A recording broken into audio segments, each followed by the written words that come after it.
નમસ્કાર। આજે 2 ઓગસ્ટ એટલે આપણા ગુજરાત રાજ્યનું પાટનગર એવા ગાંધીનગરનો સ્થાપના દિવસ આપણા માટે ગૌરવનો દિવસ। ગાંધીનગર એટલે જ્યાં ગુજરાતની જનતાની સુખાકારી માટે મહત્વના નિર્ણયો લેવાય છે અને લોકશાહીની ગરિમાનું ગાન થાય છે। ગાંધીનગરના નગરજનોએ અનેક પરિસ્થિતિઓને હરાવીને ગાંધીનગરની વિકાસના માર્ગ પર અગ્રેસર રાખ્યું છે।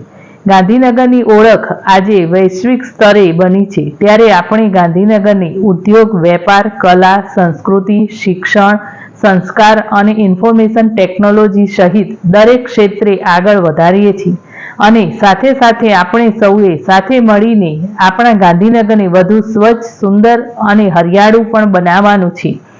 આવનારા સમયમાં પણ ગાંધીનગર પ્રગતિના પંથ પર આ જ રીતે આગળ વધતું રહે તેવી અભ્યર્થના સાથે સૌ નગરજનોને ફરી એકવાર ખૂબ ખૂબ શુભકામનાઓ।